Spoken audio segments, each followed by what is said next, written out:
And I think I got to that point really, really early. When you can, take it to Lester's. I think I got to the point of not trying to. I wanted to have the look, but trying to be exactly or needing to be exactly that. There's going to be a wall. There's going to be a wall. I think about now, I'm 44. Cisgender women my age are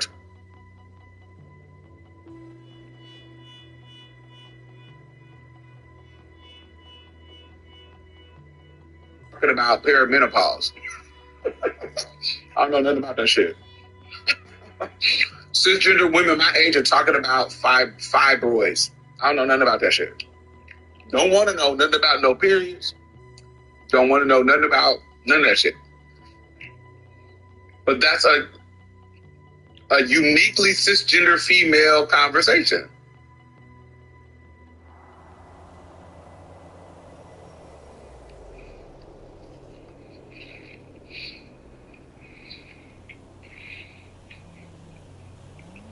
And if I was not secure in myself, I can only imagine if I was one of them post-op girls.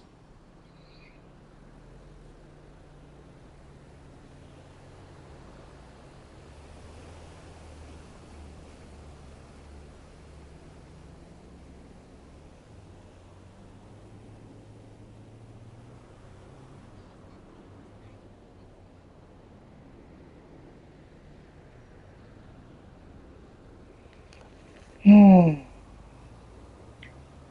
want to be so cisgender. I'm not trans, I'm a woman. I just fixed the birth defect. I can only imagine how the conversations that these cis women are having about menopause is triggering them. And I find joy in it, but I know it's petty, but I feel it's funny because that is an obvious moment where I know you gotta be triggered, girl. These girls are out here talking about perimenopause. You're not going through that.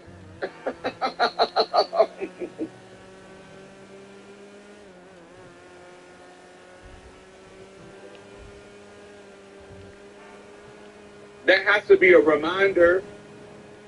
You want to shit on the girls who are pre-op or non-op.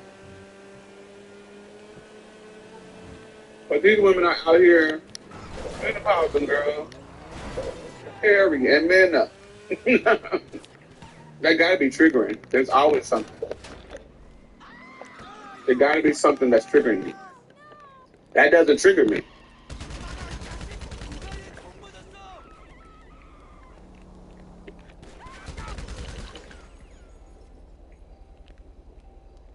It doesn't trigger me at all. I'd be like, oh, it's not my business.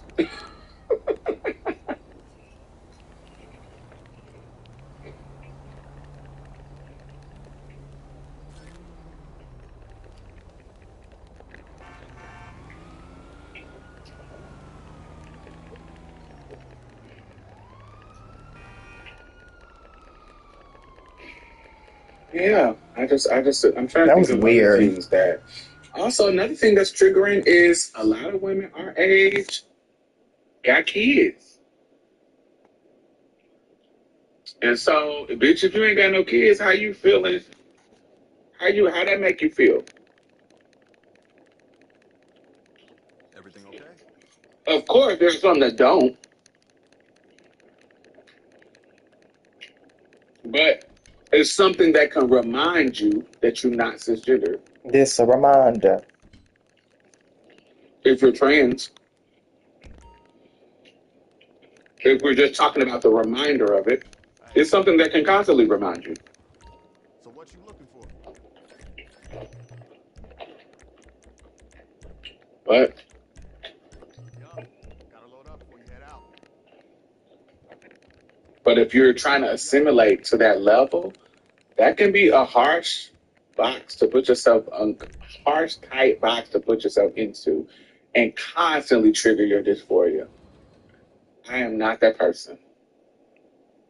I'm just not that person. A Yorkshire Terrier will do. Yeah, I'm not that person. I'll be triggered by that shit.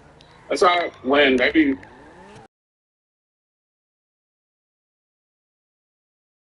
who wants your period? My mama used to be like, child, I can't wait. She didn't make it. She didn't live to get to menopause or perimenopause because she died when she was young. But my mama was complaining all the time about, can't wait till this shit be gone.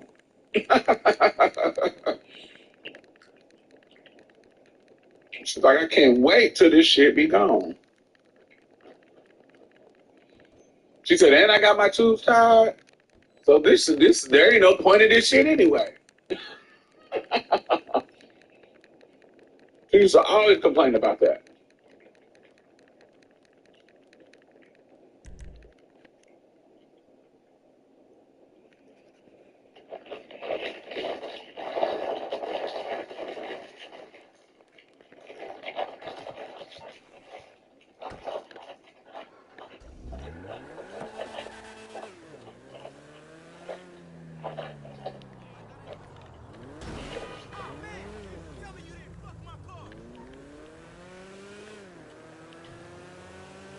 My aunties too say talking about how you mess it up. How Eve mess it up for them.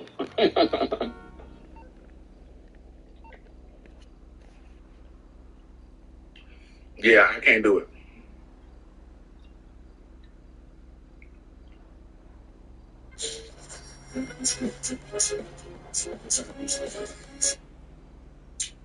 I ain't trying to be in that uncomfortable of a box. I'm okay with the binary, whatever that box look like. But it can't be too far. It can't feel like a prison. I feel free. I don't feel like I've gotten to the level. There are certain surgeries that I needed when I was younger to get me to the level where I feel comfortable. Um, but now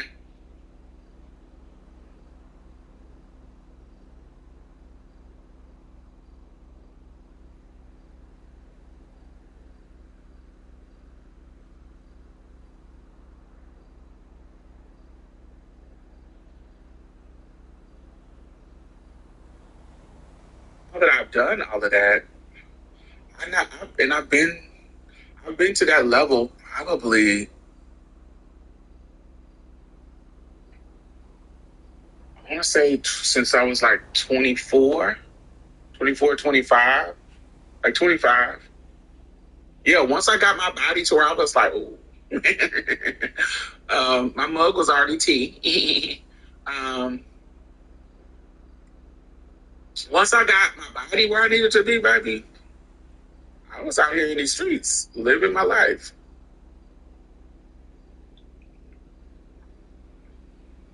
I was cool. I enjoyed. I just, yeah, because from my teenage years, from early on, I said this is the vision that I have for myself. And once I got there, it was straight. I was good.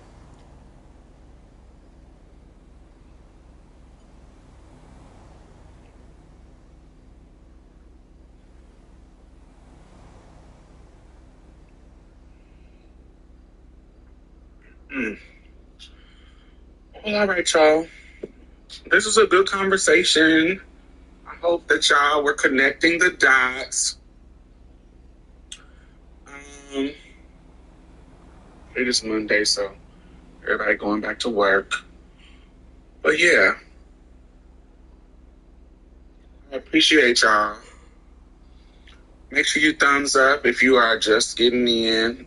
It's gonna be up. You know I don't like them to go past 3 hours.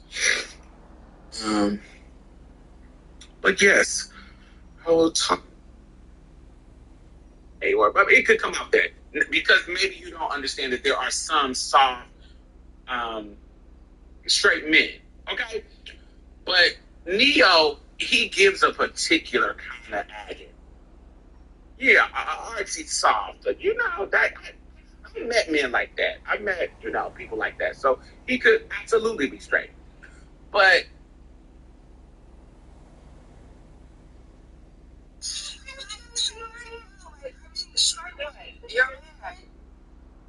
to understand that a queer woman is saying, "Sweetie, the first red flag, Eddie, is that if you straight and you don't understand how straight men are, are in general problematic, and it's not about you being straight. It's not. Nobody cares really for real about you being straight. It's just the straight culture, straight men culture, just how y'all are conditioned and raised and da da da. Y'all just by default have to do a lot of work to move in this world and be a good person because the world teaches you to be a bad person to people who are not you. That's just the truth. And if you are a black man, because I don't really be listening to the people from the Caucasus Mountains, if you are a black man, you especially should understand. Thank you, love and light. Mwah. If you are a black man, you should especially understand because white heterosexual men, you have the same problem with them that we have with y'all in general. Okay? You want them to, the world defaults them to be racist. You know that. Like you grasp that concept. I know you grasp that concept because it affects you. And I know it's really hard for you to see things outside of what affects you. It's hard because you're so focused on whose foot is on your neck that you can't see whose um, neck your foot is on. I know it's really, really hard, and I'm talking to black men right now, and so I know it's hard. And while we're defaulting to heterosexual black men, there's some overlap in the homosexual black men too. Y'all can be misogynist and weird and transphobic and too, but we gonna default over here because we know. So, but everybody ain't exempt. There's no absolute. And so I know it's easy for you to see it in white men. Like I just posted this earlier on my what you call it, and I said, though she said what she said, and this is an indication of why y'all are oppressing us all. And I posted these are the words that are now discouraged at the federal agencies, and some of those words are activism. They put it in alphabetical order: affirming care, anti-racism, assigned at birth. So if you put this wording, like you will get rejected in your grant. Female, biases, biological male, like that. BIPOC, Black Latinx, clean energy, climate crisis, DEI, disability, discriminatory, diverse group, diversity, equitableness, feminism, gender ideology, Gulf of Mexico, hate speech, inclusive, inequality. These are words that most of us are going to use if we're writing grants around fixing these issues. LGBT, intersectionality, marginalized, most at risk, multicultural, mix, MX, that's the non-binary. Instead of saying Mr. or Miss, the non-binary, where the non-binary one is MX. So if they have that, or non-binary as a word, people plus uteruses, people plus uteruses, pregnant people, pregnant people. Like that, saying pregnant people can get your grant rejected on a federal level. Prejudice, pronouns.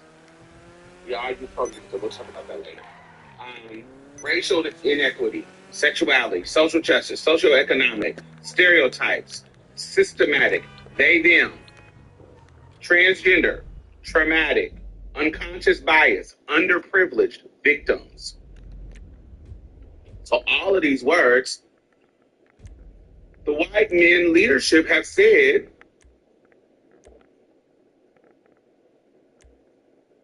No thanks. And so this affects us all, including you black men, but it's easy for you to see this because it can affect you, unless you're like a coon or something. That's aligning with the foolishness.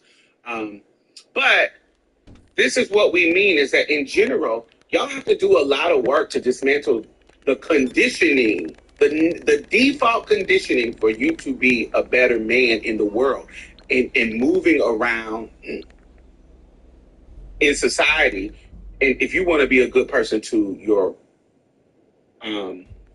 partner, your children, your employees, your community in general, there is a default conditioning for you to be trash.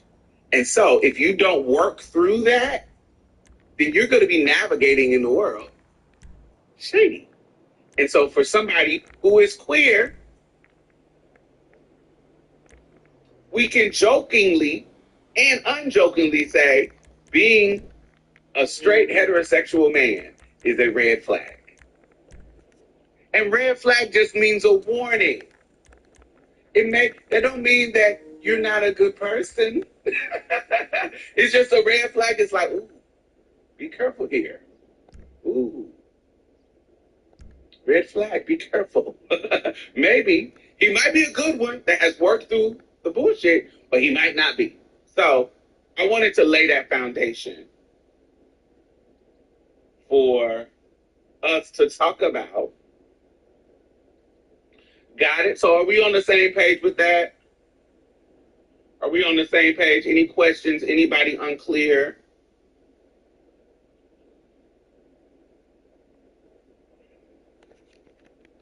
Anybody unclear by what Dolce meant or what's the problem in that sense? You're gonna see a lot of people. Oh, I want to read this too. I forgot to say this. Um, even critical reading alarms some people. Girl, English class in 2025.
Bitch.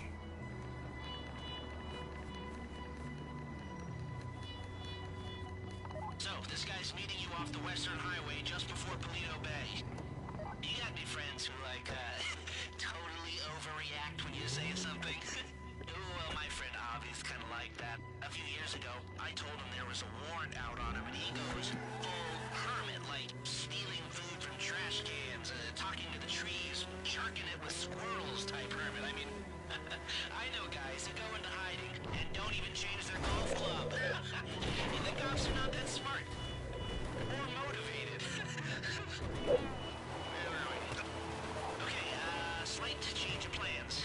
So, it would appear that some of Avi's paranoia might have been somewhat justified. Our call got picked up. They came after him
never should have stuck my head out. No, it was cool. Don't answer the phone to Lester Crest. All right. Let's go.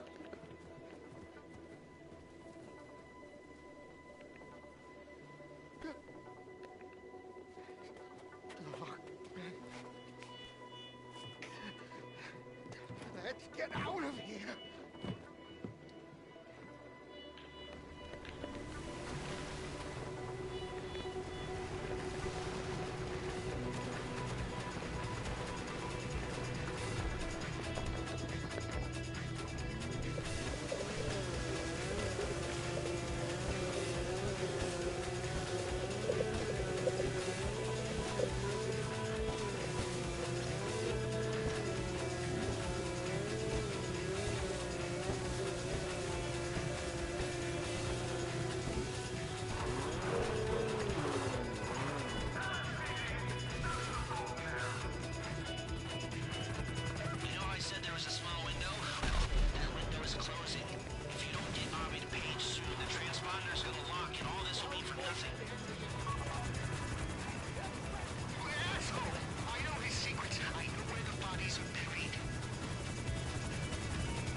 What was the point of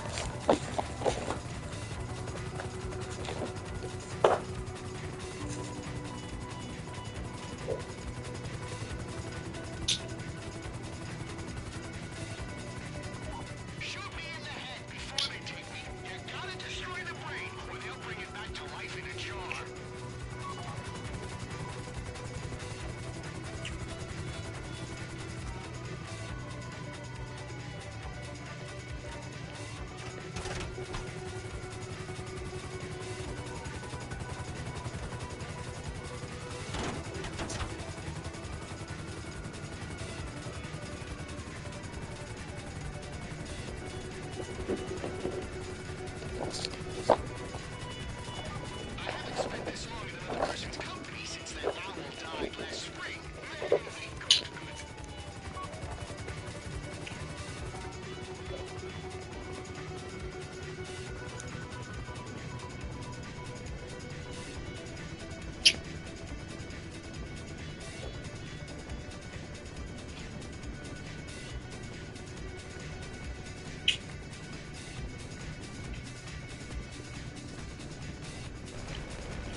cop. I'm helping Lester. Have you done it? What? Has he done it? Well, I don't have The tools. ultimate Sonic Frequency. fan. What's up? I don't have my tools. Ain't that convenient. I've got some tools. Come on. Lester will meet you back at your place. And don't worry, the transponder will be ready for the job.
No.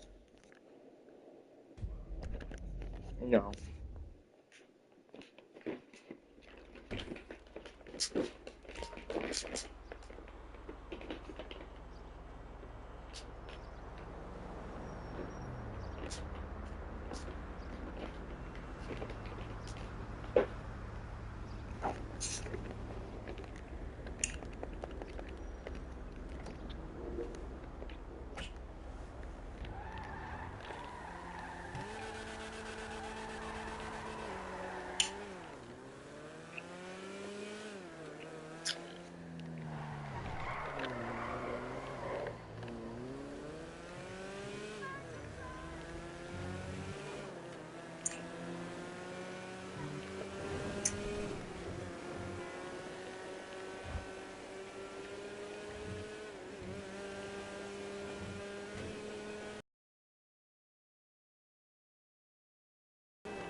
What are you doing?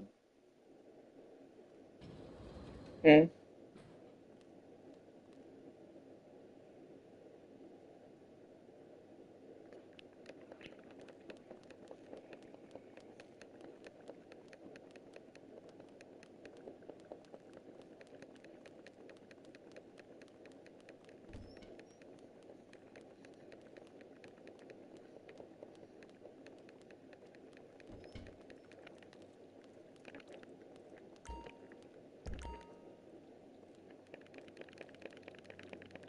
Hey, got pretty much everything in here.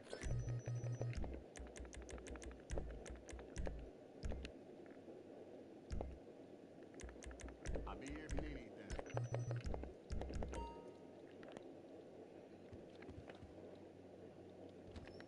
Keep your eyes open.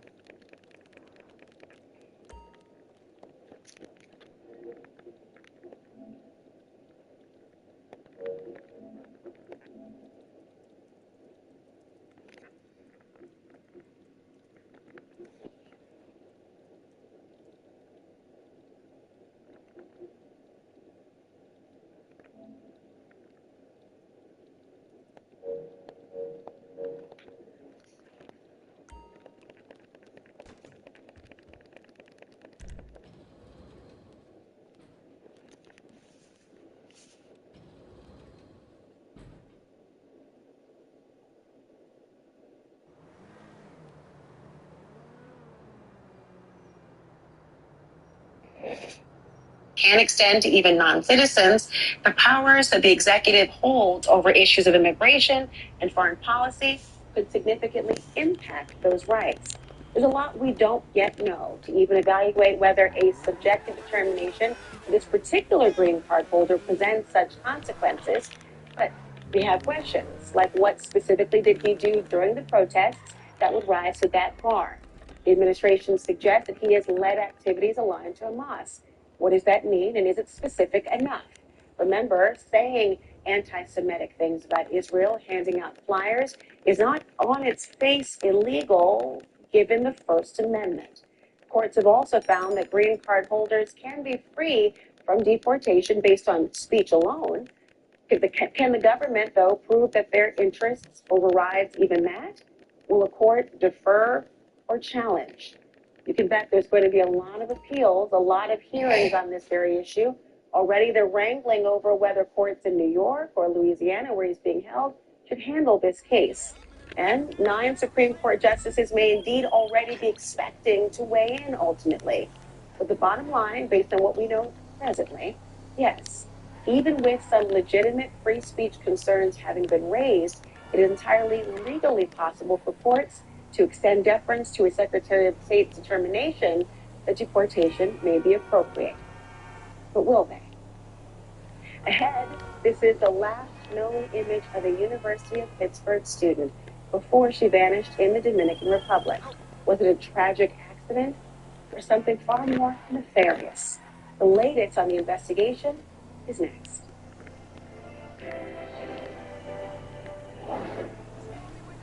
I have an important question. Are you hungry? I'm hungry.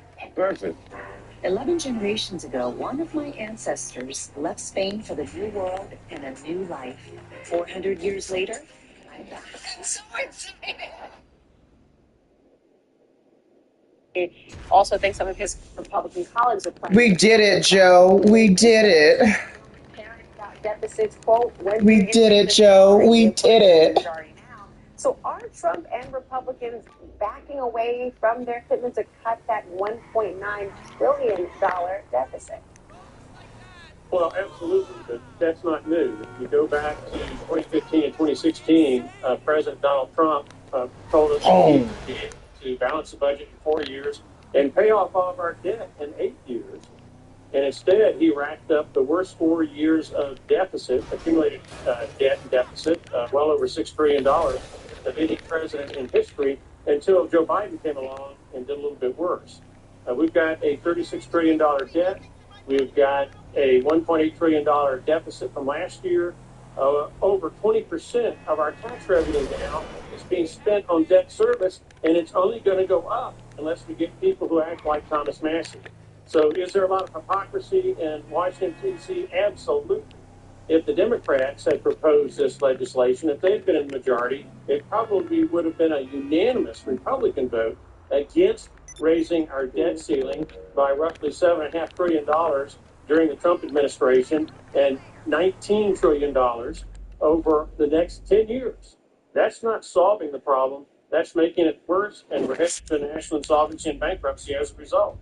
I think you've identified some of the frustrations about hypocrisy from the American voters for both sides of the aisle. I do want to turn to our conversation I just had with Larry Summers. I know you were watching that last segment. What did you think of his warning, an ominous one, frankly, about those tariffs? Well, I have an economics background, too. Of course, not in the same depth, probably, as Larry Summers. But everything I heard, I agree with 100%. The American economy needs confidence. It needs stability. It doesn't need the kind of uncertainty that's being interjected on a regular basis. And that uncertainty causes people to freeze up. And we need people to risk money in order to create more jobs. And they're not going to do it if we keep hearing the kind of things we're hearing emanating from Washington, D.C. So do you give any credence to this thought that this is all part of the negotiation, the give and take? The media is reporting on it, but the give and takes of these conversations is what happens behind closed doors and how the sausage of negotiation is made. Do you buy that at all? Well, if there's consistency to it, then you can have those kind of public comments. But we've got a president who is all over the map on a regular basis. Yes, tariffs, no tariffs, yes, tariffs, no tariffs, yes, tariffs, no tariffs. If you're a businessman, and let's say you're in the steel or aluminum business, You're not going to expand and create the capacity to produce more aluminum and to produce more steel in America if you don't know what the heck the competition is going to look like a year from now, if you don't know what the tariffs are a year from now. That kind of uncertainty causes people to freeze up, and that's hurting our economy. You know, Ukraine today, Congressman, agreed to a 30-day ceasefire. It put the onus on Russia to agree. If that holds, does this validate Trump's, should we call it, negotiation approach? Bank robbers. Well, no, I don't understand the idea of all of a sudden we're in alliance with North Korea and Russia, which is what President Trump has been doing by hurting Ukraine. His vote is an invader, Russia, and North Korea, which has also supplied troops. So we've got to start being faithful to the kinds of commitments that America has made over the decades. And we should not be betraying not only Ukraine, which has been an ally, but also Western Europe, which has been an ally. And it really creates another degree of uncertainty, albeit this time in national security and foreign policy matters, that may encourage other aggressors to be aggressive. One thing that we should have learned about from history is don't ever encourage an aggressor. Don't ever appease. Neville Chamberlain, how well did that work with Adolf Hitler and Nazi Germany? Not well at all. Yet that seems to be the strategy. I couldn't believe it when Marco Rubio and the president by a group of bikers that lives out in Sandy Shores and Alderney and you know, all the corners of the country that are still living in the past. Anyway, get all that done, and we'll be good to go. Okay, bye.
Oh.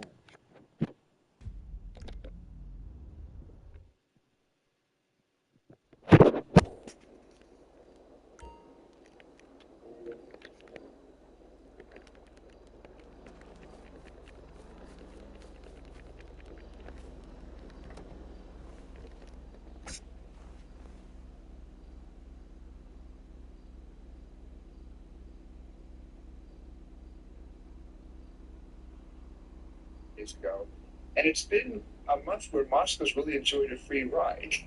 Well, now there's some ideas on the table, especially Secretary of Vidya and his Ukrainian counterparts. And now, of course, is going to be this Moscow negotiation.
U.S. President Donald Trump has reversed course on what was an extraordinary escalation in his trade war with Canada, which would have seen a doubling of tariffs on Canadian steel and aluminum. The president signaling that he'd back down after Ontario agreed to suspend a 25% surcharge on electricity to U.S. customers in 3 states. Ontario's premier says that he'll now meet with U.S. Commerce Secretary and Canada's finance minister to renegotiate a free trade treaty. They understand how serious we are about the electricity and the tariffs, and rather than going back and forth and having threats to each other, we have both agreed, let cooler heads prevail. We need to sit down and move this forward. It's just about 8 minutes past midnight in Washington, D.C., and that means that the White House is moving forward with implementing that 25% tariffs on all steel imports into the U.S., with Trump still threatening that it may go up higher at a business roundtable. The uncertainty surrounding tariffs and fears of a recession have rattled investors and the U.S. markets, with all 3 major indices closing another day in the red. Mr. Trump now says that he doesn't see a recession at all this year, just days after refusing to roll out the possibility. His comments, though, did little to calm the market. CNN's Jeff Zeleny is following developments from the White House. President Trump trying to strike an upbeat message on Tuesday about the economy, saying in no uncertain terms he is not concerned about a looming recession. Of course, that is at odds with what he said just a couple days ago when he left unanswered that question, which really has roiled financial markets for the rest of the week. Now, the president is simply trying to embrace the market uncertainty, the market of chaos. He said stocks go up, stocks go down. The economy, he said, is strong. We have the greatest economy in history. This economy, in my opinion, is going to blow it away. I think this country is going to boom. But even as the president was speaking in the final hours of trading on Tuesday, it was clear the stock roller coaster continued with more uncertainty about the trade wars. The president threatened a 50% tariff on some goods coming from Canada in retaliation for Canada threatening a 25% tariff on electricity for Minnesota, for Michigan, and New York. Once Canada backed off on that, Trump said he too would back off on his tariff, at least in part, but going ahead with more on Wednesday for steel and aluminum. The bottom line to all of this has created a market uncertainty across the board, even as stocks continue to fall. Now, the president said he does believe there is going to be some short-term pain, acknowledged that will happen. The question, how short-term and how much pain there actually will be. The president made clear there was one stock in particular on his mind on Tuesday when he made the extraordinary step of walking out to the White House South Lawn to stroll down the driveway with Elon Musk, looking at his cars, his Tesla cars. Of course, the president has talked against electric vehicles. He said there should not be mandates. He's even taken down some charging stations. But he bought a Tesla, he said, at full price with his own money to send the signal that that was a good stock. So certainly a very curious split-screen message as the stocks were going down. Trump was talking up one stock in particular, Elon Musk's Tesla. Jeff Zeleny, CNN, the White House. For more, we're joined by Pedro Antunes. He's the chief economist at the Conference Board of Canada. Pedro, thank you so much for joining us. Been looking forward to this. Well, it's a pleasure. Thanks for the call. So as you and I know, these tariffs have proven to be more than just a negotiation tactic for Donald Trump, as we've seen markets tumbling the last couple of days. And President Trump has really offered few to no specifics on any sort of long-term economic plan. On Tuesday, he simply said this country is going to boom, to use his words. So that obviously would do little to reassure markets. So at what point, Pedro, does the economic uncertainty? Well, I think we're living it right now. In fact, we've seen very little of tariffs applied yet. Certainly there's been lots of threats. A few of them have come on for a day or two and come back off. This reminds me a little bit of what happened back in 2016 during President Trump's first term, when we were essentially, threatened with this dissolution of NAFTA, our free trade agreement, and that created a lot of anxiety. But in the end, we re-signed an agreement that was very similar. So I still do believe that, that the threat of tariffs is certainly real. I do think we're going to see some tariffs applied. But this fear and this concern around the tariffs is causing a lot of anxiety, certainly in markets, as we've seen. But consumer confidence is down. I think certainly investment in Canada, is going to be hurt by this. I'm glad you point out we still are yet to see the full potential brunt of these tariffs. But just assuming for a second that we do see some prolonged tariffs at any rate, at any percentage rate, how imminent could a recession be, both for us in the United States or where you are in Canada? On Tuesday, Trump insisted that it's not likely, but we've also heard from one of your fellow economists, one over at Harvard, offering some 50-50 odds that we would actually see that. So in your view, what's the likelihood to get to that point on either side of the border? Yeah, well, I do think that, in fact, because the U.S. is applying tariffs not just to Canada, but in fact to Canada, Mexico, and China all at the same time, the impact is significant there. In fact, we think even though Canada is more dependent on our trade with the U.S., that because the U.S. is hitting across three different countries, that trade war is spread wider, that the impacts are going to be similar. How big they are and whether we get to a recession really depends on how long. We think if it's for a quarter, let's say 3 months of full brunt tariffs at 25% on most goods, we probably will see a decline of 1 quarter of activity. Of 1 quarter in terms of a decline in economic activity. But if the tariffs were to last, or if markets believe that the tariffs will last, I think we could get a bigger hit. And certainly if they do last, we would see a much bigger hit, easily see the economy in recession, certainly in Canada, and I would argue in the U.S. as well. Certainly concerning for so many people. Now, we are kind of going through this a day at a time because of that uncertainty that we've talked about already here a few moments ago. This Tuesday alone, it started with Trump threatening to double the tariffs on Canadian steel and aluminum.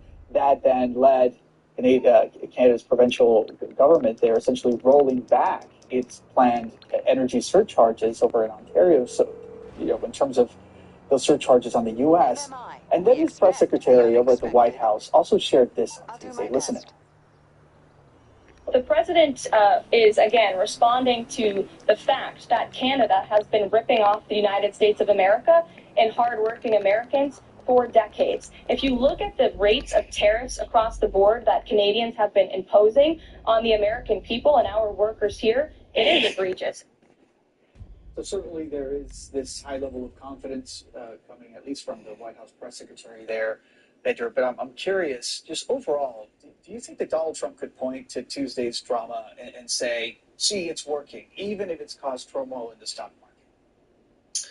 Well, I do think if the objective from the Trump administration is to really create this anxiety and create uncertainty around Canadian investors as to whether they have access to the U.S. consumer, this is really important for Canadian companies. Most manufacturing, for example, is targeted at the U.S. consumer for, with good reason. The U.S. consumer and the U.S. economy, in fact, is a quarter of global GDP. So, obviously, I think we are seeing, with this uncertainty, investment already moving, as we saw back in 2016 with the threat of NAFTA being dissolved. Yeah, so I do think it's working in that respect. We've heard from so many experts in the United States, and we are so glad to be hearing from one of our experts and friends to the north. Edward, thank you so much for offering your insight. It is Trump's tariff roller coaster. We're all on it. Let's see where it goes. Thanks for having me. It does go there. But it's former president of the Philippines under arrest ahead the case against Rodrigo Duterte and why he's headed to The Hague. Also, Greenlanders are voting for a future that does not involve Donald Trump. That too is coming up.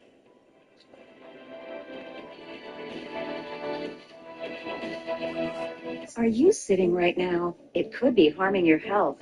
Back pain, stress, and serious health risks can build up from sitting too long. But motion changes everything. Introducing Ready Rocker with its patented Rock Perfect design that supports your spine as it helps improve posture, relieve back pain, boost circulation, and release endorphins for your overall well-being, no matter where you are. Lightweight, portable, and covered in memory foam, Ready Rocker instantly transforms any chair or space into a healthier sitting experience. Sitting too long isn't just uncomfortable, it's unhealthy.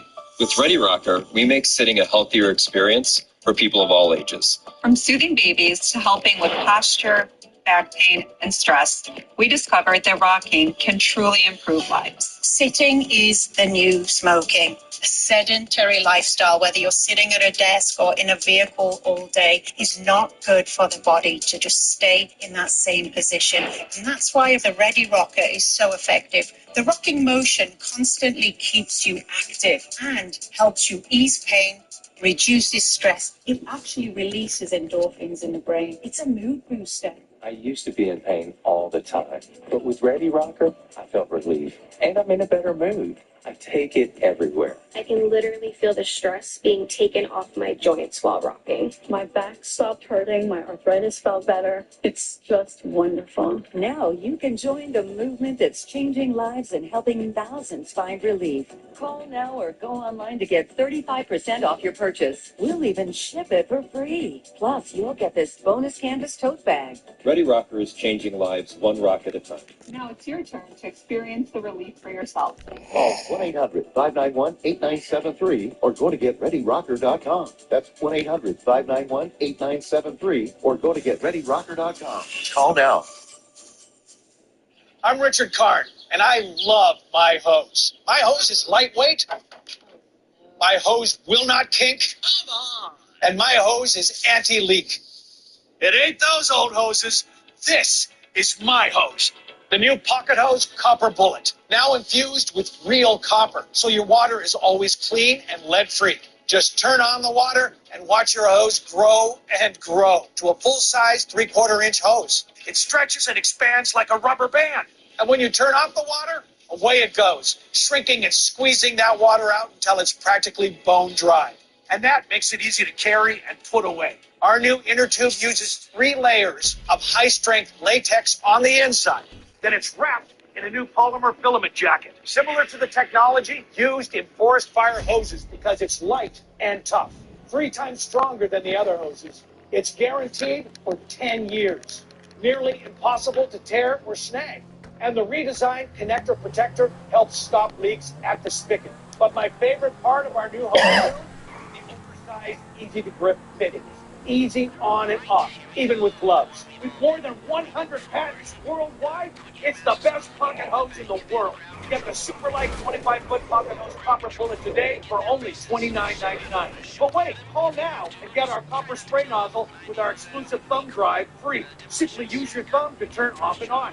And with 10 unique patterns, you'll have a setting for every job. It's a $30 value. Yours free with every 50-foot copper bullet. But it's not available in stores. This is an exclusive release of our newest pocket hose. There is a strict limit of 3 per order, so don't wait.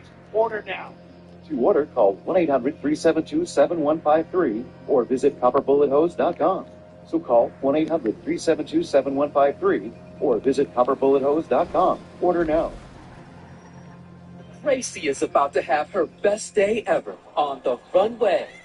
If her strut turns into a stumble, her Pumpkin Pet insurance plan covers up to 90% of eligible vet bills. Get a plan like Gracie's at pumpkin.care. This is CNN. More people get their news from CNN than any other news source. Former Philippine President Rodrigo Duterte has been put on a plane to The Hague after the International Criminal Court issued an arrest warrant for alleged crimes against humanity. Fiery populist leader has been investigated by the ICC over his deadly crackdown on drugs. His daughter Sarah, who's the vice president of that country, accused authorities of kidnapping him.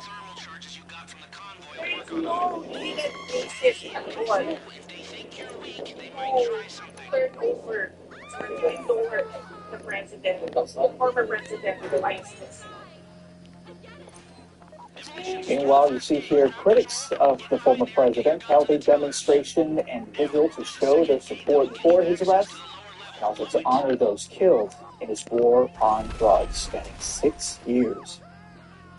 The Greenland's pro-business opposition party is holding a clear lead so far in the territory's federal election. That vote is in the international spotlight because U.S. President Donald Trump put it there. He's promising that the U.S. will one day own the Danish territory. But what people in Greenland want is really their own independence. Here's CNN's Frederick fighting for that story. A high-stakes vote in the high north. People lining up in Greenland's polling stations for an election they feel is decisive and could determine whether they will seek independence from Denmark soon, as President Trump wants.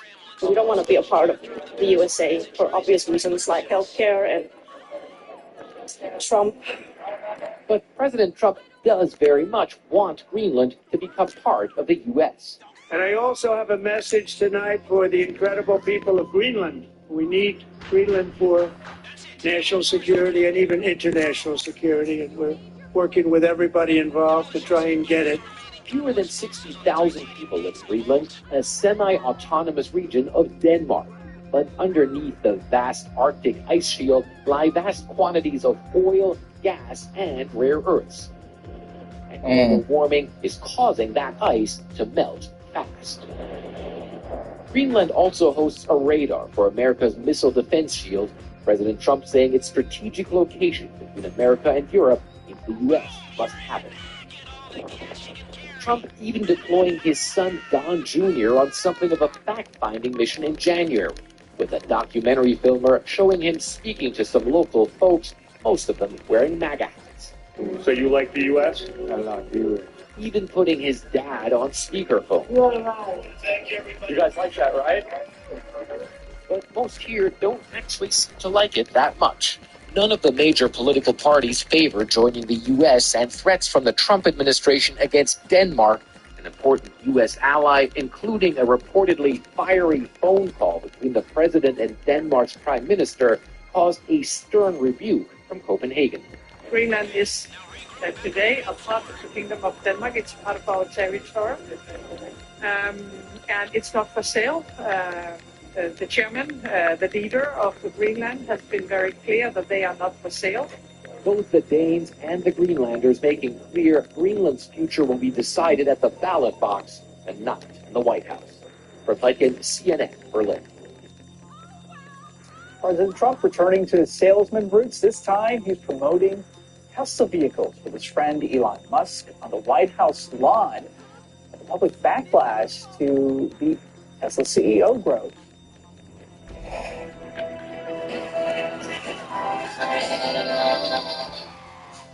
I got this mountain bike for only $11. Deal Dash.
I'm actually going slower.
closing for unspecified, quote, security reasons.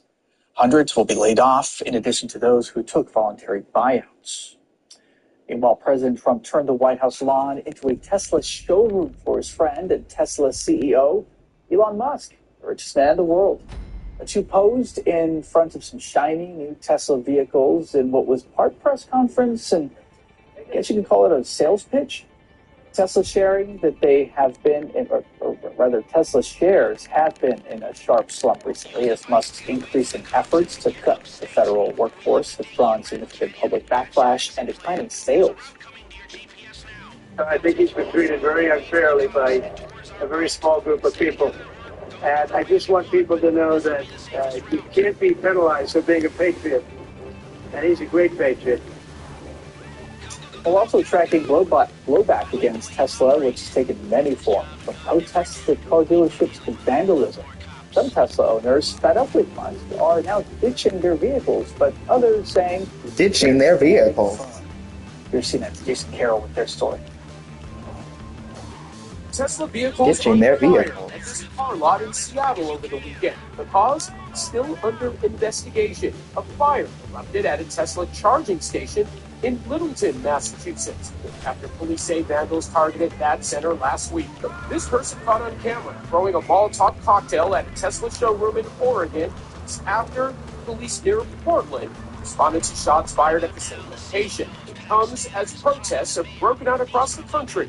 Tesla locations from New York to California, all in response to Elon Musk's involvement with Doge, the Department of Government Efficiency, and its cut to federal workers. He's also facing criticism over his alignment with far-right politics. Tesla shares have plunged, losing nearly half of their value since Trump took office, and Musk began slashing federal agencies. The richest man in the world has taken a hit to his fortune, losing $29 billion in net worth on Monday alone, though he's still worth over $300 billion. Some Tesla owners are feeling buyer's remorse. Had I had the option of purchasing a Cybertruck after the inauguration, I just wouldn't. Others have decided to sell at a loss. About $18,000 to $20,000. Loss? Yeah. And those who proudly want to keep driving their Teslas. I'm gonna defend it. So, no, I'm not selling my Tesla. If they don't like my Tesla, don't drive it. Roommate Giroux uses his Cybertruck to advertise his body sculpting business in Worcester, Massachusetts. He says he has been harassed, vehicle vandalized, threatening voicemail messages like this left on his phone. Take it, roll Tesla, the bunkie of it, climb in, and drive down to Florida, or drive to Tennessee. I refuse to get federalized, so to do something that you want me to be forced to do. Tesla owner Angela Kenslow knows what it feels like to be on the receiving end of threatening messages. Said driving Tesla was fun at first until Musk got involved in politics. The thumbs down, flipped off, mean mugs, cut off. She wrote an essay about her experiences for Business Insider, and she says things got worse. I've been sent death wishes. So folks have sent, I wish that, I hope, how do they say it? I hope that your Cybertruck catches on fire with the doors locked and you inside. But the backlash seems to have only strengthened Musk's relationship with the president. Just today, Trump said he would look to have attacks on Tesla dealerships designated as domestic terrorism. I will do that. I'm going to stop them. If we catch anybody doing it, because they're harming a great American company. And we tell you, you do it to Tesla, you do it to any company. We're going to catch you, and you're going to go through hell. Jason Carroll, CNN. A violent tornado rips through parts of central Florida, and a woman trapped in her car filmed the shocking moments when the storm touches down. You're going to want to see more of this video after the break. are you sitting right now? It could be harming your health.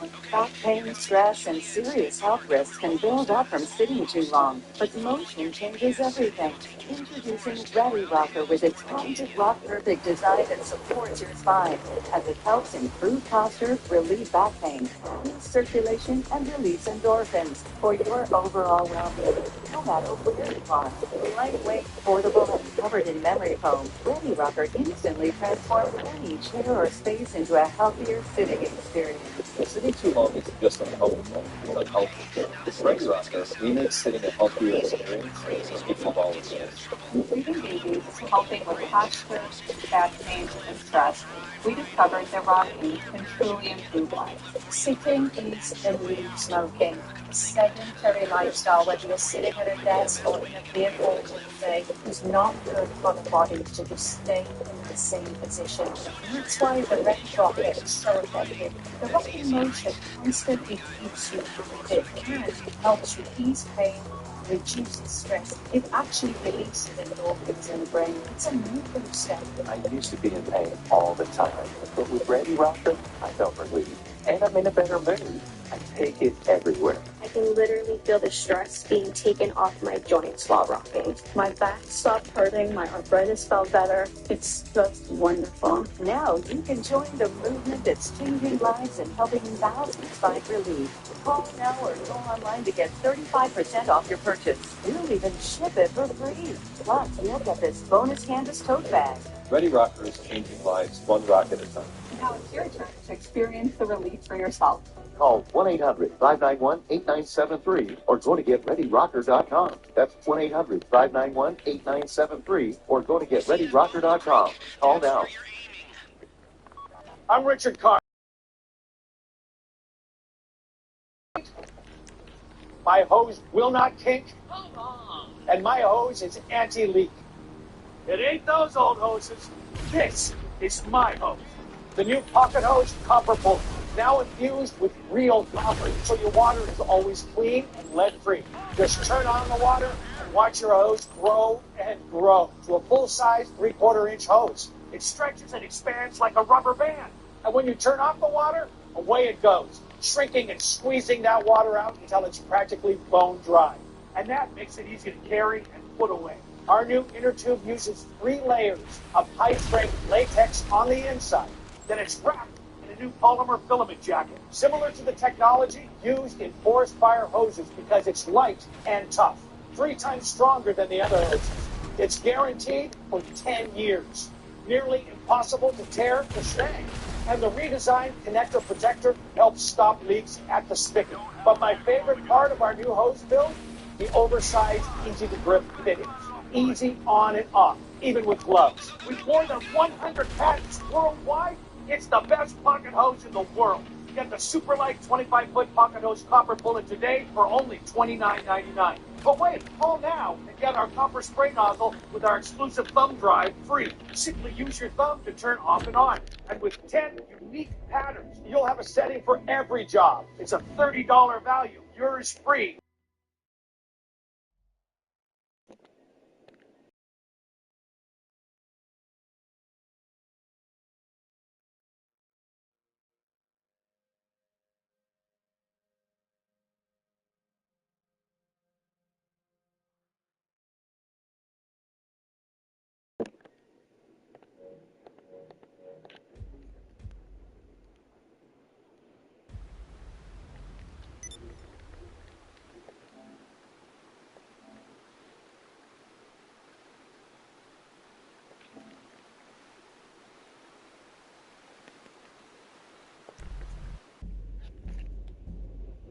Definitely wasn't me.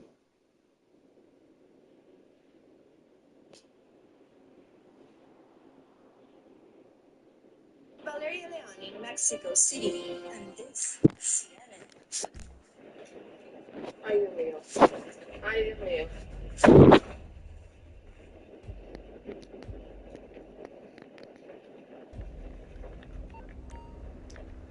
Yeah, you see, she writes up there, así fue. That's how it happened. A woman in Florida, she was trapped inside her car during a destructive tornado, and she lived a deal. She actually captured this video from inside that vehicle, showing tree limbs flying through the air, debris, even slamming into her windshield. Winds of up to 185 kilometers per hour, the strongest tornado.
Well, hello, Relafus. What's up?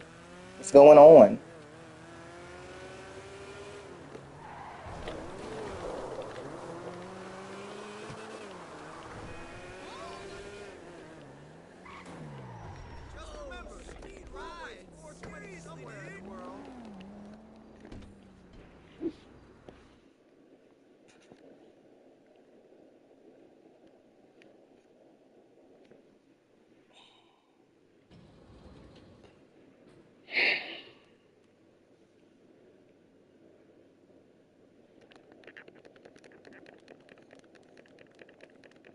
What's up, boss?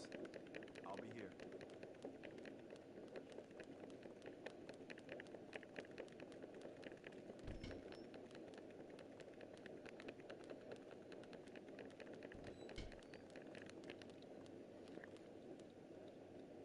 You from the Calio? Nah, I'm from the Lower Nine area. Why? You from the Calio?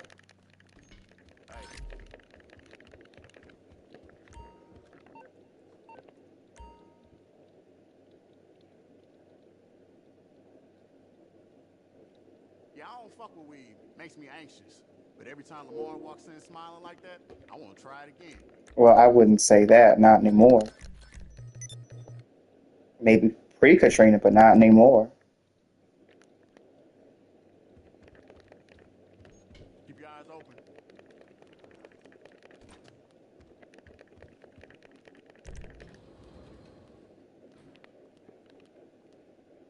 That's amazing y'all can say that and then it doesn't block y'all. That is wild.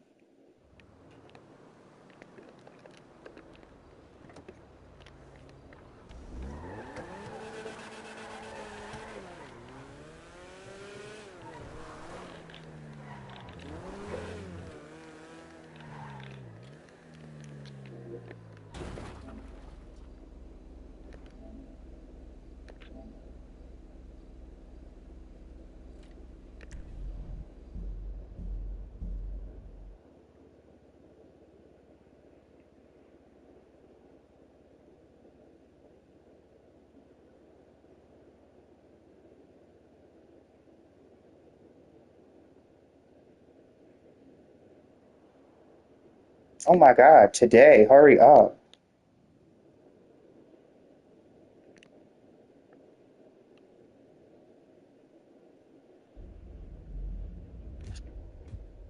Today.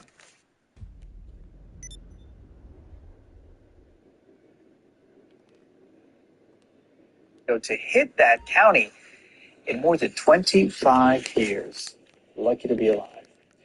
Thank you so much for spending some time with me. I'm Bola Sandoval. I will be back at the top of the hour with more CNN Newsroom. Fuck no. Fuck that ass bag. Starts right after this break.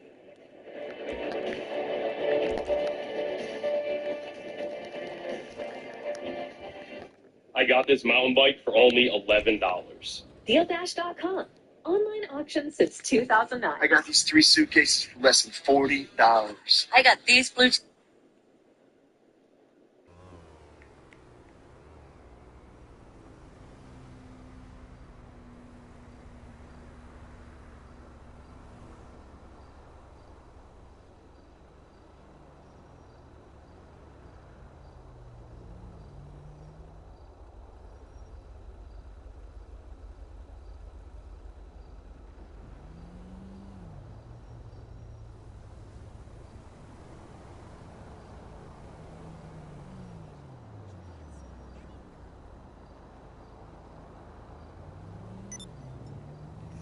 Girl, I don't like doing these.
Saturday on CNN.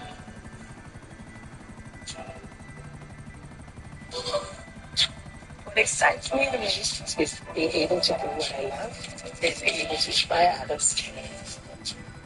Zimbabweans, Mozambicans, people from Swaziland, people from Tanzania. If you want to build a brand, I think this is the place to be. Really going around the continent has also made me very passionate about what we do. Africa Avant-Garde. Saturday on CNN. I'm Dr. Sanjay Gupta in New York, and this is CNN.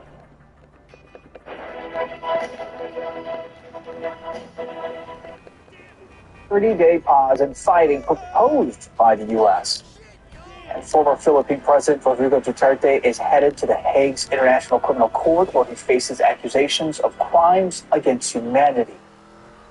And CNN speaks to a Venezuelan migrant who is deported from the U.S. and describes the conditions he endured at Guantanamo Bay.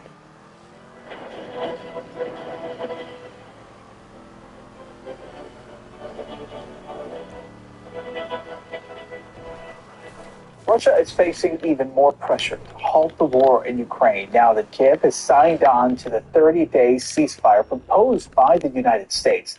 Ukraine agreed to the plan during marathon negotiations with the American delegation in Jeddah, Saudi Arabia. Ahead of the talks, the U.S. Secretary of State said that he'd be listening for possible concessions Ukraine would make in a peace deal. However, there's no word on what Ukraine might be willing to give up. Still, a temporary ceasefire would absolutely be a sign of progress. But the onus is on Russia to cooperate. We'll take this offer now to the Russians, and we hope that they'll say yes, that they'll say yes to peace. The ball is now in their court. And but again, the president's objective here is, number one, above everything else, he wants the war to end. And I think today Ukraine has taken a concrete step in that regard. We hope the Russians will reciprocate. And back in Washington, the U.S. president welcomed the news and said that he would speak to Russia's Vladimir Putin possibly as early as next week, or rather, as early as this week. Donald Trump also said that he'd be willing to invite the Ukrainian president back to the White House despite their explosive confrontation. You remember that happened in the Oval Office last month. Vladimir Zelensky had this to say about the proposed ceasefire. Ukraine accepts this proposal. We consider it positive. We are ready to take such a step, and the United States of America must convince Russia to do so. That is, we agree. And if the Russians agree, the silence will work at that very moment. Then there are the European leaders who say they are also on board. The European Commission president writing, "This is a positive development that can be a step towards a comprehensive, just, and lasting peace for Ukraine." All right, I'll take it. The ball is now in Russia's court, echoing the Secretary of State's comments. CNN's Alex Marquardt picking up our story from Jeddah. This was a remarkable turnaround for the U.S.-Ukraine relationship that has really been on the rocks for the past week and a half since that disastrous meeting in the Oval Office between Presidents Trump and Zelensky. Here in Jeddah, the U.S. delegation praising Ukrainians not just for their willingness to talk about a peace settlement with Russia and their commitment to achieving. Dang, you got 40K. Proposals, the U.S. said that the Ukrainians brought to the table. The Ukrainians had been talking about a partial ceasefire with Russia. Instead, the U.S. is now proposing an immediate, comprehensive 30-day ceasefire. That's something that the Ukrainians immediately signed on to, and now the onus is essentially on Russia to accept this. And this is going to be communicated to the Russians by U.S. officials at several different levels in the coming days. And because of how well the talks went in Jeddah, the U.S. also immediately lifted the American freeze on military assistance and intelligence.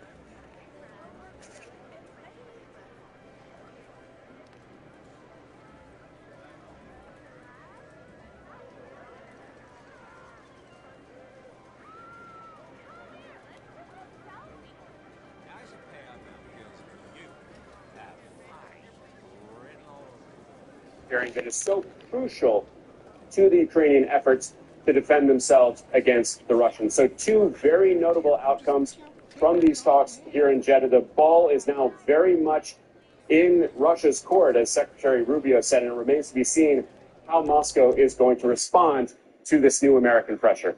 Alex Marquardt, CNN, Jeddah. Now, there's also a lot of optimism around the world, but inside Ukraine, after more than 3 years of war, many people simply do not trust Russia or expect the Kremlin to go along with the ceasefire. Russia is not ready for a ceasefire. They don't trust Russia anymore. Their promises about them being ready for peace, they may be ready, but they don't keep their promises. Their actions don't follow their promises. I think they will. The U.S. will make them agree. If the U.S. acted in the same way in 2022, maybe the war could have ended faster and we kept more territories. Well, more now, I'm joined by former ambassador to Ukraine, Steve Piper. He's also an affiliate of the Center for International Security and Cooperation and a research fellow at Stanford University. Ambassador, thanks for joining us. Happy to be here. So what do you make of this ceasefire agreement proposal with the understanding that Russia still has to respond? How hopeful are you that a peace settlement will eventually materialize? Well, I think there's still some very difficult questions that are going to have to be answered once the sides get at the negotiating table. But the good news is the damage that was done 11 days ago in the Oval Office when the vice president sort of provoked that argument, I think we're past that now. So the United States has resumed intelligence sharing and it's resumed arms shipments. And now, really, the test is now to the Russians. See how they respond. So this, if I'm hearing you right, Ambassador, so you think this is a sign that that relationship between the United States and Ukraine has since that pretty disastrous encounter that you referenced from the Oval Office? Yeah, I think it's improved. And if you look at the last month has really seen kind of Ukraine in the crosshair. So back in mid-February, you had the president and you had the Secretary of Defense saying, well, Ukraine can't get all of its territory back. It can't hope to join NATO, which was an odd thing to be saying if you're going to try to broker an arrangement when the negotiations haven't even begun. And then you had the unfortunate meeting at the Oval Office a couple days ago. And it's been a month where Moscow's really enjoyed a free ride. Well, now there's some ideas on the table. There's been a good discussion between Secretary Rubio and his Ukrainian counterparts. And now the question is going to be, is Moscow prepared to negotiate? Based on what they were saying last week, they were not prepared to make concessions, so it'll be interesting to see what answer comes out of Moscow in the next day or two. Right, and we also heard on Tuesday the Secretary of State, Marco Rubio, after that meeting, tell reporters that if Russia says no, then we will all know what the impediment to peace is. So let me ask you, Ambassador, what if Russia says no? Again, we're still waiting to hear from the Kremlin and see what their next move will be, but what could we see as the next potential step to prevent a seemingly never-ending dialogue and actually promote peace?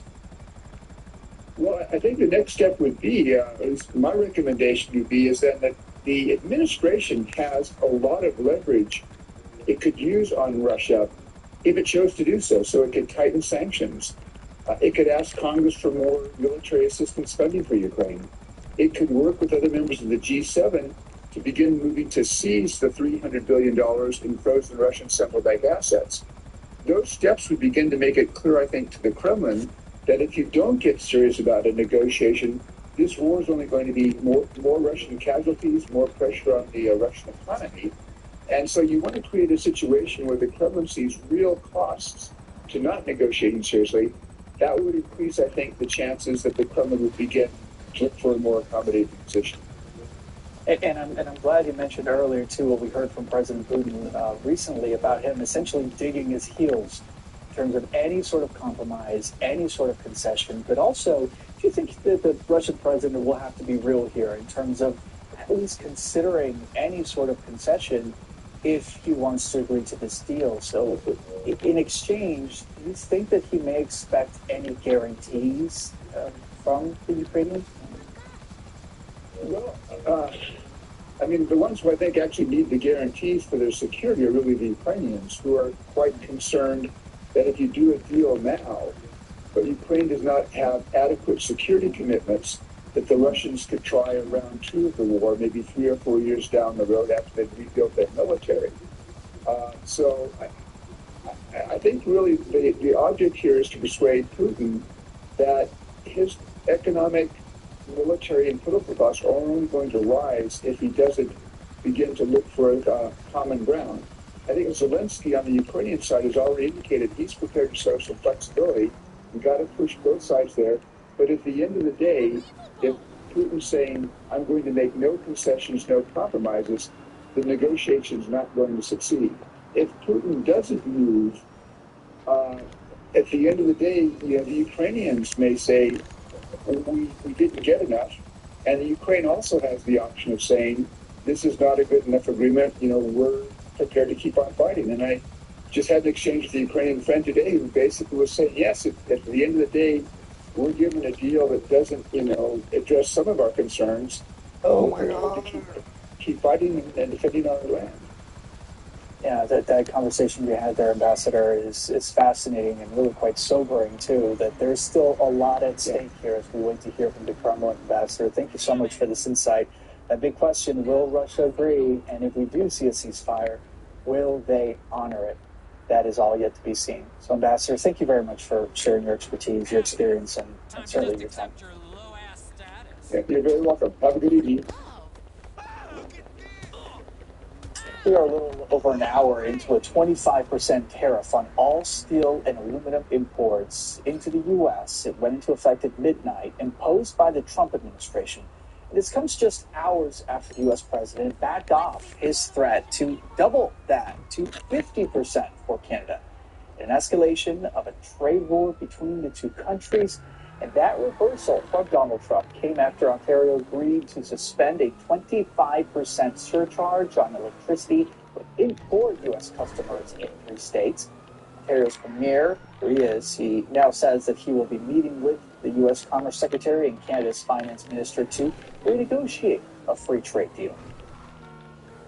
They understand how serious we are about the electricity and the tariffs, and rather than going back and forth and having threats to each other, we have both agreed, let cooler heads prevail.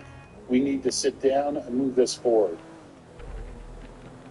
Yeah, cooler heads for now, but look at these numbers. There's still plenty of uncertainty surrounding tariffs and fears of a recession on both sides of the border that have rattled investors, particularly in the U.S. markets, with all 3 major indices closing another day in the red. America's northern neighbors are expressing their concern over Mr. Trump's tariff threats and trade measures, saying that they worry about the impact that U.S. actions will have on their own economy. We were just very deceived, disappointed, because we thought the Americans were our friends. As a Canadian, I worry about our relationships and how it's going to affect the economy and the young people who are trying to make a life. And a young person starting out, I'm concerned about our economy, about being able to buy a house one day, and just being aware of where my stuff's coming from, because I don't want to get caught up in this. As far as the state of the U.S. economy, Mr. Trump says that he does not see a recession at all this year, just days after refusing to rule out that as a possibility. His comments, though, doing little to calm the markets. As we mentioned, CNN's Jeff Delaney is following developments from the White House. President Trump trying to strike an upbeat message on Tuesday about the economy, saying in no uncertain terms he is not concerned about a looming recession. Of course, that is at odds with what he said just a couple days ago when he left unanswered that question, which really has roiled financial markets for the rest of the week. Now, the president is simply trying to embrace the market uncertainty, the market chaos. He said stocks go up, stocks go down. The economy, he said, is strong. We have the greatest economy in history. This economy, in my opinion, is going to blow it away. I think this country is going to blow. But even as the president was speaking in the final hours of trading on Tuesday, it was clear the stock roller coaster continued with more uncertainty about the trade wars. The president threatened a 50% tariff on some goods coming from Canada in retaliation for Canada threatening a 25% tariff on electricity for Minnesota, for Michigan, and New York. Once Canada backed off on that, Trump said he too would back off on his tariff, at least in part. But going ahead with more on Wednesday for steel and aluminum. The bottom line to all of this, it's created a market uncertainty across the board, even as stocks continue to fall. Now, the president said he does believe there is going to be some short-term pain, acknowledge that will happen. The question, how short-term and how much pain there actually will be. But the president made clear there was one stock in particular on his mind on Tuesday when he made the extraordinary step of walking out to the White House South Lawn to stroll down the driveway with Elon Musk, looking at his cars, his Tesla cars. Of course, the president has talked against electric vehicles. He said there should not be mandates. He's even taken down some charging stations. But he bought a Tesla, he said, at full price with his own money to send the signal that that was a good step. So certainly a very curious split-screen message as the stocks were going down. Trump was talking up one stock in particular, Elon Musk's Tesla. Jeff Zeleny, CNN, the White House. The Philippines' former president in custody right now, headed to The Hague to face charges. Well, he's speaking shortly, live, with a renowned journalist and Nobel Peace Laureate Maria Ressa about the case against Rodrigo Duterte. My conversation with Maria after the break.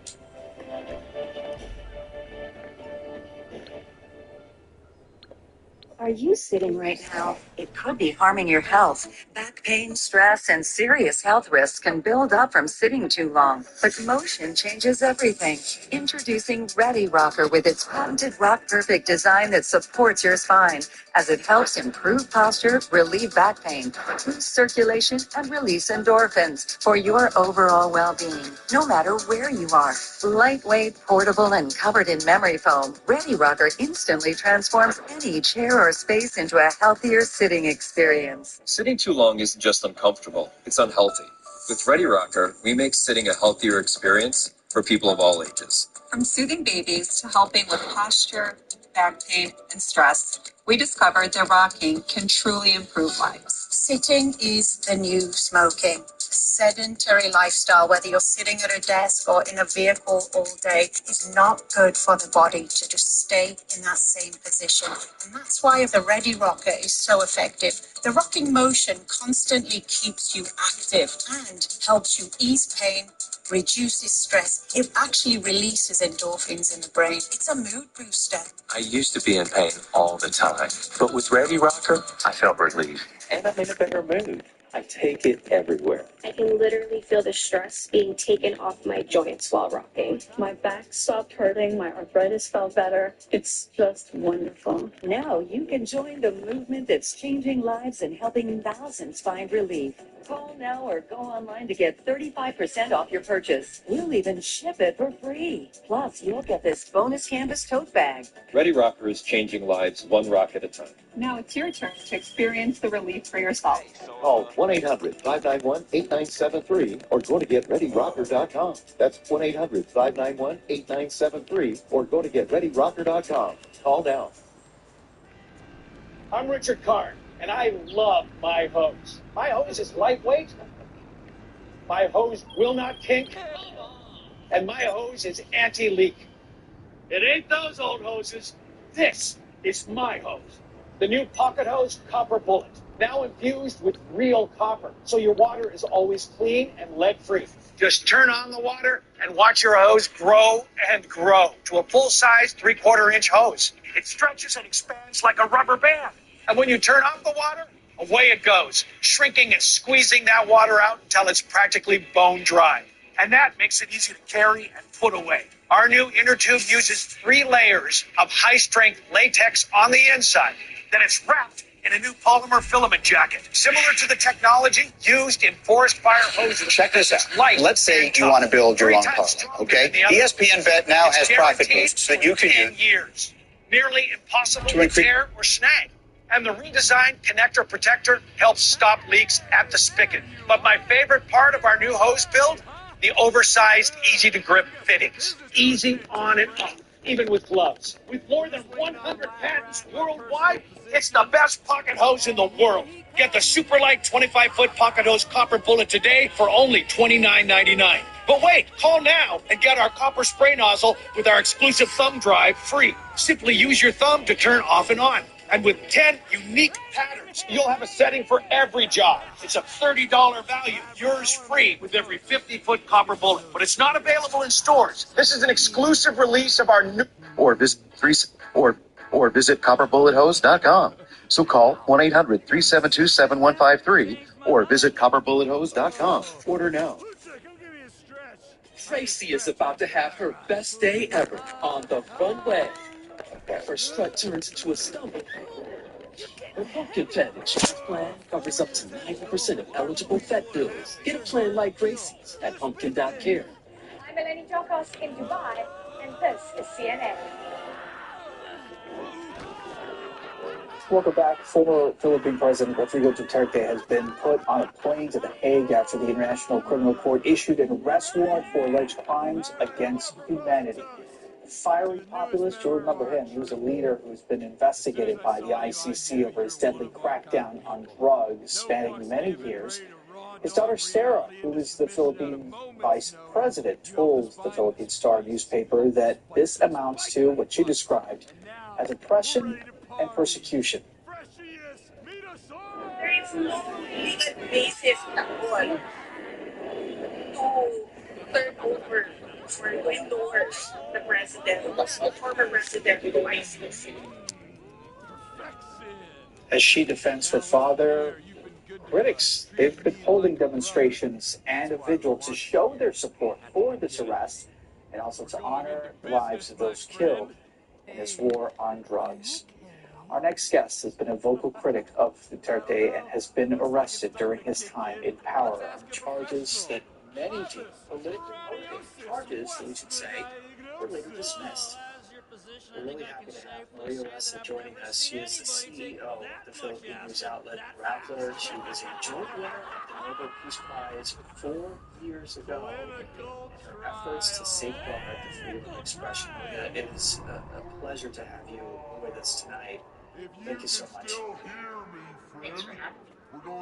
Let's dive straight in. I'm wondering if you could speak to the global significance of his arrest. What does the prosecution of this ex-leader really tell us about the International Criminal Court's ability to prosecute those accused of extrajudicial killings? Actually, I mean, the best part about all of this is that during a time that's been called the era of impunity, the Philippines actually shows that impunity ends at a certain point, that some kind of justice, and hopefully the beginning of a sense of justice for the victims of the brutal drug war that President Duterte carried out in his 6 years of power, that will happen. So it's historic for the Philippines. It's the first time a Philippine president has been arrested for crimes against humanity that an Interpol led arrest. Actually, this impunity under President Duterte that now has him going to The Hague reminds me of, when I was still at CNN, the Milosevic, he was picked up, brought to The Hague, and then was jailed for 5 years before again, there was a sense of closure and justice. If he had stepped out, he had retired in the summer of 2022, as you remember, gives a sense of what the Philippines had felt after that, before they received that news today, that he was finally in custody. Was there a sense of frustration and hopelessness that they perhaps lose hope at this moment? I think for the victims, it's been almost a decade, 9 years, right? So President Duterte took office in May of 2016. Within hours of taking the oath of office, the first killing in this brutal drug war happened. And the first casualty in our country's battle for facts, and this has been replicated in many countries around the world where big tech, social media plays a role in the public information ecosystem. In our battle, the first casualty was the number of people killed. He's still extremely popular. The first who was elected through social media for 6 years in a row, the Filipinos spent most time globally. But leading up to this, our president, Marcos, ran along with the daughter of President Duterte, Sara Duterte, as his vice president. They were called the Unity Team. Families from the north and south of the Philippines putting their political machinery together and using social media effectively to do that. We've seen this pattern over the last few years. Sara Duterte herself has been impeached on possible corruption charges that she will have to defend as soon as the new legislature takes office after the May elections this year. So there's definitely a political angle to it, but simultaneously, the victims, and they're out today holding up photos of their sons, their daughters, victims as young as 3 years old, 5 years old. Families want this. Now they feel the sense of justice.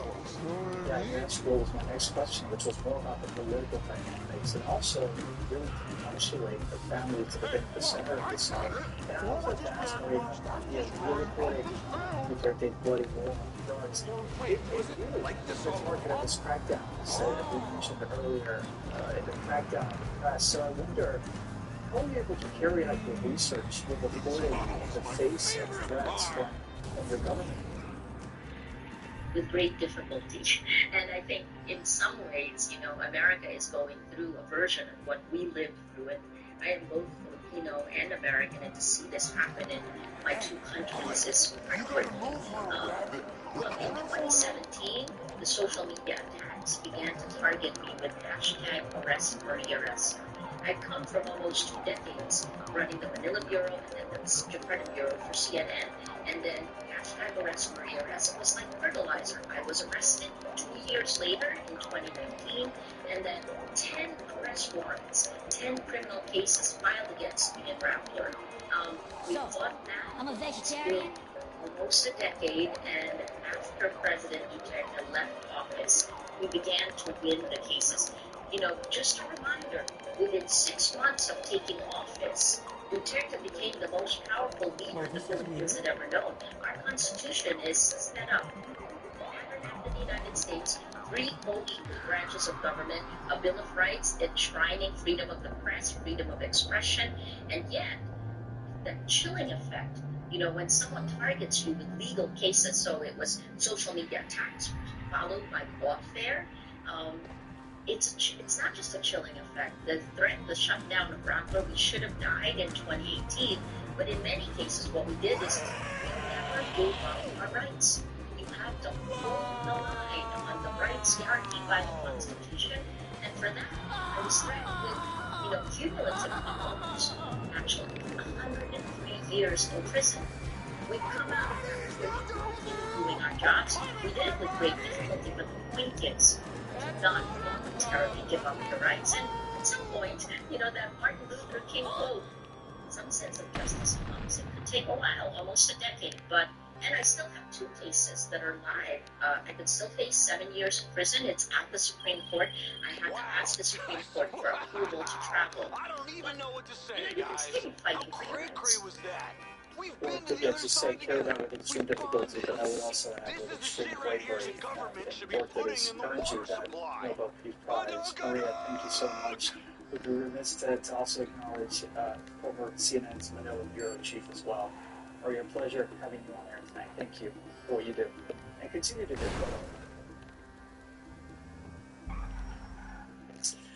All right, moving on now for the second time, Israeli police launching a raid on a famous bookstore in Jerusalem and detained one of its Palestinian owners. On Tuesday, CNN saw Israeli police inspecting books in a well-known bookshop.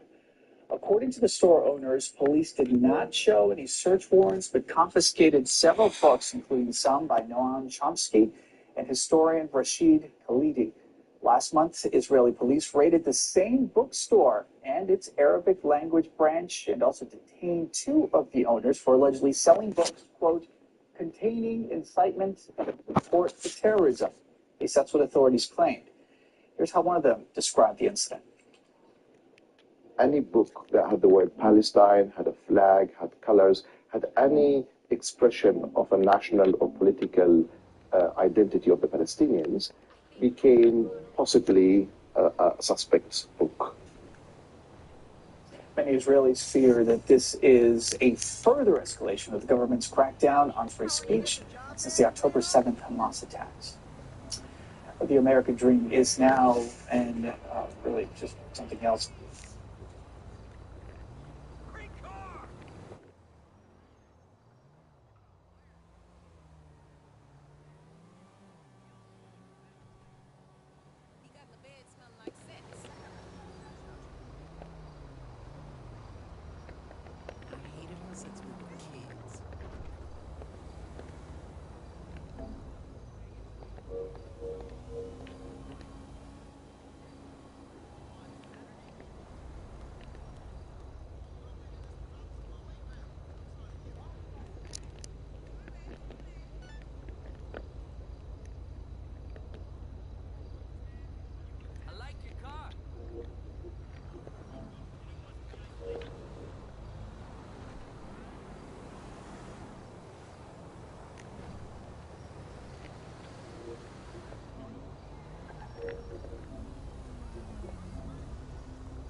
All right, y'all. Good night. Happy hump day. I will see y'all tomorrow. Yeah, tomorrow. Have a good night.